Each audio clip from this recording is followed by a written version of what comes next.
Alright, time to close the gap on this show, and this was a better season than last season, definitely, so I'm grateful for that, but at the same time, I'm kind of disappointed by it, because I predicted, all the way back in, I want to say, like my season 3, season 5 video, that when the show ended, the Gallaghers wouldn't really be in that much better of a situation, but you could tell that it was better for them. And most definitely, with the exception of Debbie and unfortunately Liam because of his age, that they are in a better spot, but it's not, oh my god, better, But at the same time, what they did, it made sense, except for Carl, but I'll get to Carl. Well, I don't know. I just wish that I felt a little bit better about it. And I don't think it was so much because of COVID causing the show to change plans, because they just adapted the show to reflect COVID happening. So that made sense. It did prevent them from getting Emmy involved with this season because they wanted her to be in the last episode, but couldn't because of COVID restrictions. She lived in New York. So, yeah, but I really don't think COVID changed it that much. I do think that over the years, though, they got less scared about writing stuff because you notice that back when Trump was first becoming known for something other than The Apprentice, they throw in like one, maybe two jokes about him, then nothing happens for like his first half of the presidency, but then after that, they start throwing in a lot of anti-Trump things, some of it not so subtle, others, you know? So on the one hand, I kind of appreciate how they know that they can get away with that, but at the same time, I don't know. For a show like this to be saying some of that, I mean, like what they did in this, that's appropriate, for Ian and Mickey. That was completely appropriate. It could have easily happened. But so those guys, yeah, that's fine, but it's the other stuff. I don't know. I'm conflicted on it, okay? It's just feels like a departure for all this thing. Okay, so enough about saying that it's odd. Let's start getting into the characters. I've already mentioned Fiona, obviously. Kevin and Veronica, well, they're the easiest ones to discuss because they're the one storyline that I felt like everything made sense. Sure, the bar's fate is kind of left unknown, but you get the idea that if Carl and Will from the West Wing are considering throwing in something there, then, And Veronica, she just wants to sell ASAP. If Carl was legitimately pitching in something, I think she'd be willing to bring it down because, it's between friends, and even then, how do you know that he won't just go, here, you're such a good friend, let me repay the debt? Or she's like, other way around, And I do get what's going on with them because it's been said all kinds of times throughout the show that, the alibi, though losing money, that was a big factor during the first few seasons. Then it gets kind of forgotten because of Svetlana, but then it's brought up again because of COVID. It makes sense. And it's not gender dizing, it's, gentrifying. Why do I have so much of a tough time with that word? I don't know why, but the gentrifying the neighborhood bits and people trying to go from more expensive to less expensive areas, well, it makes sense, Prices in all of the big cities, or the states that are more known for the big cities, are just going up and up. I grew up in the San Francisco Bay Area, which was one of the more expensive places to live in, according to one remark that my mom threw out there. That's why Dad, stepmom, and I relocated to Colorado, because of how much cheaper it would be to live here. But even then, Dad's white collar, he pulls in a lot of dough. How do you think the blue collars feel? They're not going to notice that much of a difference. I had one of my coworkers recently relocate from here to Wyoming because it would be cheaper for them to live there, and they were able to get a complete transfer within the grocery store organization that we work in, so that they didn't have to lose. He didn't live alone. He didn't have to lose any of his seniority or pay at all. Well, it makes sense. If I was in his position, would I go for it? Probably. So yeah. It makes sense why they do it, but then they just happen to realize we can actually make this work down here. Yeah, they got lucky with the job offers, but sometimes that's all it is. Stepmom heard that the local grocery store was hiring. I applied to like all 4 or 5 locations that were nearby. 2 of them said no. 1 of them never got back to me. This one took me. There you go. So yeah, it totally makes sense why they did it. Yeah, I agree that there's some lingering down in their mind, but there always is. There's usually some form of attachment to a place that you've lived in. Veronica arguing that, you can't sell my childhood house, Mom, despite the fact that she hasn't lived there in forever. Yeah. So that takes care of them. Liam. It's a bummer that they couldn't give him a better fate, but unfortunately, because of the age gap between him and everyone else, there wasn't that much that they could do. Again, Debbie and Carl are the ages that Lip and Ian got to so early in the show, so that makes Liam the age that Carl and Debbie were right at the beginning. Yes, he's more mature, but there's only so much that he can do. You get the idea that he's probably going to be able to think of something, but that's one reason why the show didn't exactly end on a great note, because there just wasn't that much that they could do with the character, unfortunately, and I feel bad. Now, the actor in the Zoom meeting here that acts as the reunion for the show, so to speak, he didn't seem to mind it, and I'm glad that he doesn't. And it's nice to know that this actor, because they did change actors over the course of the show, but this actor, he seems to be perfectly content with it, and he wants to keep up in the business. Good job, Christian. At least I think that's your first name. Keep at it, dude. So yeah, that was a bummer. Carl, so yeah, let's bring up him. The story arc was kind of crazy, but when you see that he and Will from the West Wing unknowingly changed views on each other, because of course when Carl first meets Will, I know that's not his name, but that's what he's most known for, so I'm gonna call him that, okay? When he first meets Will, Will's just lazy about his job, doesn't really care at all about that kind of thing, is using the privileges of being a white cop in a non-racist way to help him along, and then he fools around, but then he has an accident, taking off the force for a while Carl goes through a lot of other mentors, but then, for whatever reason, he or them strike out with each other, and then he finally snaps, and he decides to stand up for the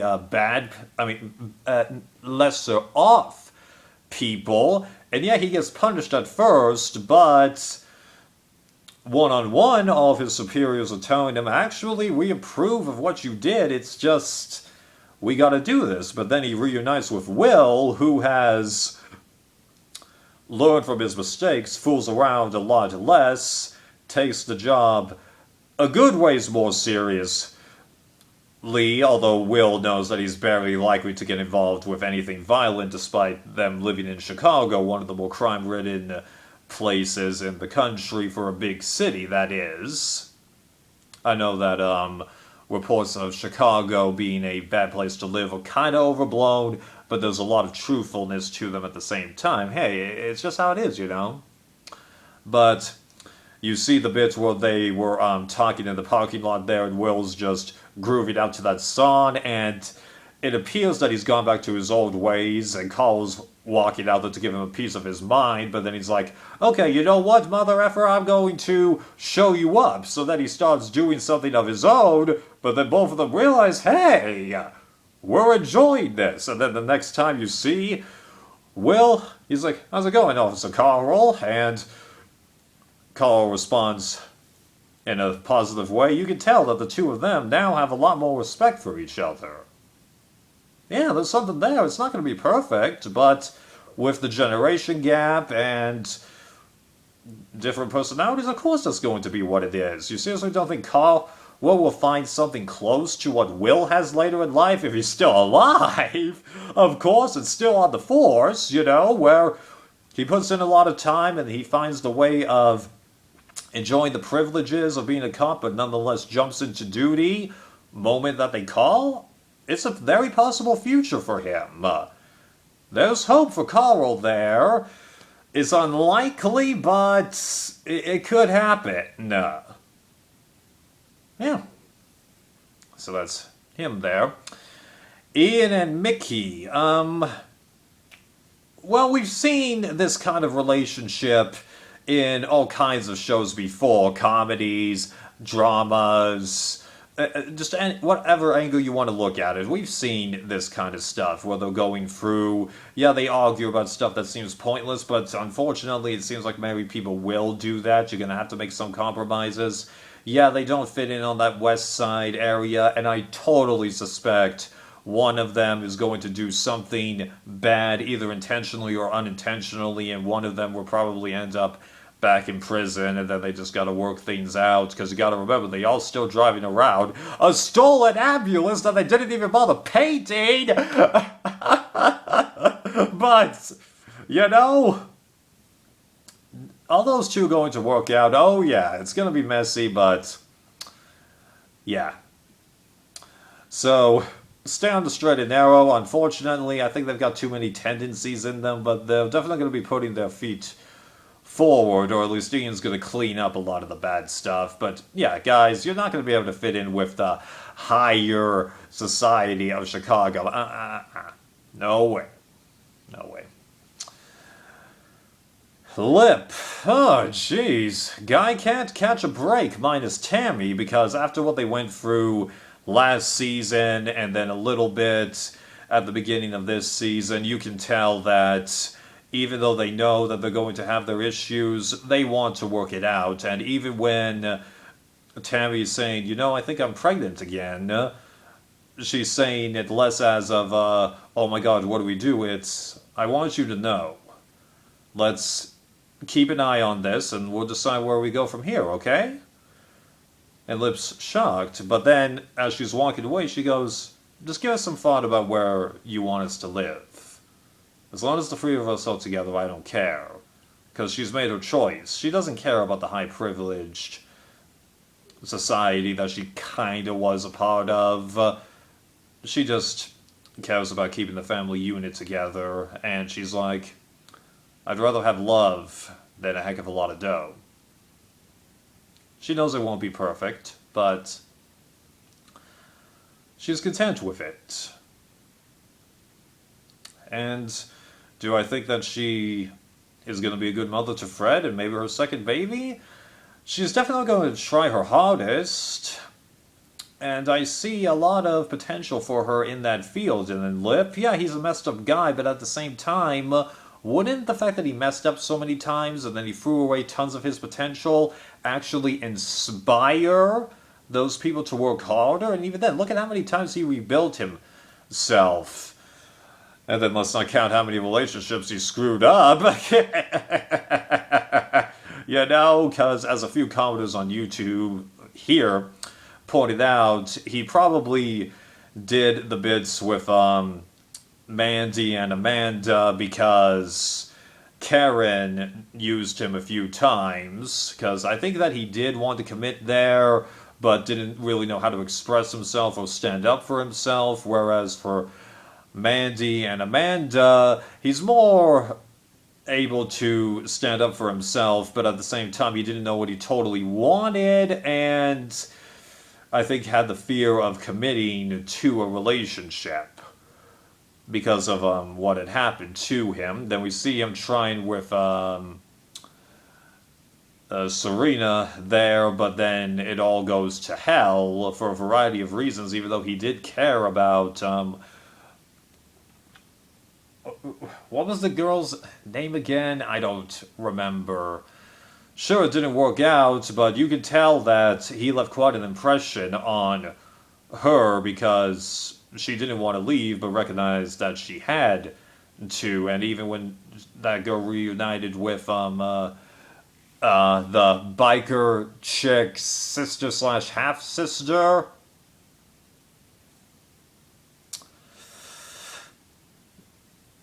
Sister, yeah, she wanted to be there at first, but then she ran back to Lip saying, I don't know where she went. Just, huh? You don't do that unless it means something, because it's not what she said, it was how she said it. So that's what struck home. So, yeah, Lip's learned enough that he'll be able to help the family. Yeah, he and Brad, they're never going to truly have everything working out for them the way that they expect, but at the same time, they're good people. Unfortunately, sometimes just because you're a good person doesn't mean that you get lucky. Like, yeah, I've been lucky. I've never had to worry about this kind of thing, even with my accident. I got rather lucky because the dislocation of the shoulder, that was a clean break. All the doc had to do was remove some scar tissue and then open me up after he opened me up and then slide the thing back in. Sure, I could have damaged it while I was healing, but now there's not that much possibility of that. I've got a lot of the range of motion back. It'll be a couple more months before I can really start exercising again, but I can sleep normally again for the first time since the accident, 3.5 months after the accident. So yeah. You know, there's that kind of a thing. Yeah, he and Tammy will find those spots. It won't be perfect. It'll be a lot like the Gallaghers at the beginning, but they've got much more support now. They have a plan. Yeah. Debbie. I don't know, Deb. She'll be a good parent to Franny in terms of parenting lessons, but in terms of example, I don't know. I think something really, really bad is going to have to happen to her. And no, I don't mean losing more of her toes, another bad breakup, and I don't mean that, but just Deb, what is your deal? Just going on with that Heidi chick who just comes out of nowhere and... Yeah, I mean, like, there's some hope in that relationship, but something's gonna happen to one of those two. I have no faith in this. Yeah, Debbie, she might eventually get her crap fixed, she might not. She'll be able to help Franny, I don't think she'll be able to help herself, in my mind. Took all the way until the very end, but the Debbie haters, you more or less got me. Yeah. Frank. Well, it makes sense, you know, because at the beginning of the show, he was the dad that wasn't ever there, really. And now, at the end of the show, he's the dad that literally isn't there. But he could tell that things were getting progressively worse. He had enough reminders over time to know, yeah, this isn't going to get any better. And given his drug and alcoholic nature, odds are that would only increase the damage that the dementia could do, because the more he would do all that, the less his organs would be able to work, and if he's forgetting where he is at this stage, he was eventually, at best, going to be a vegetable. So, in many ways, what happened to him was a better way out, I think, for somebody like him. I mean, like, to be fair, though, if you're a vegetable, I don't think you totally know that. I'm not trying to make an assumption, I'm just thinking about somebody in Frank's situation, what I'm envisioning, but... Yeah, he went out in his own way. Sure, it didn't entirely work the way he expected, but he only lived another... What do you think, 16-ish hours? And him having visions of all of his family at the very beginning, and the last person he sees in life he mistakes for Fiona, even though we had seen that on the show. Yeah, it's a bummer that he wasn't around there with the family, but, the hospital's going to contact the family, and then they learn, yeah, his body shut down. Finally, he passed. And who knows? They might see the note, they might not. It all depends if somebody or even Franny just decides to stuff it in there, but he left the way that he entered the show. Everybody's moving for life without him, and he did his own thing. Because again, almost all of his story arcs existed as separate from the family, and the majority of how he was tied to the family was either the result of a drug/alcohol related accident or Monica. You factor those two things out, all he had left was doing a few parenting lessons to Debbie at the very beginning, although she was kind of blind to what the kind of a person Frank was. Then Carl, who was going through a bad period and thankfully got out of that. Then, what's his face? Charlie Charles, who is... Sorry, dude, you're not going to get anywhere, most likely. And then, moving on to a little bit for Liam, who actually did listen, because he actually taught him a little bit of self-respect, okay? A little bit. So, I'll give him that. And then... I think that he did mean well with Franny, but the way he came about it was bad, but... Yeah. Because when he was overdosing, I'm like, no, don't do that, Frank, because I could tell that this wasn't, oh yeah, I want some drugs and I'm going to do this. No, I could tell that he was trying to kill himself. Didn't work, but one day later, like, it did kind of work. Right. Frank. Alright, now, overall retrospective on this show, I'm definitely glad I watched this. So glad that I decided to do this over the L word. I definitely made the right choice.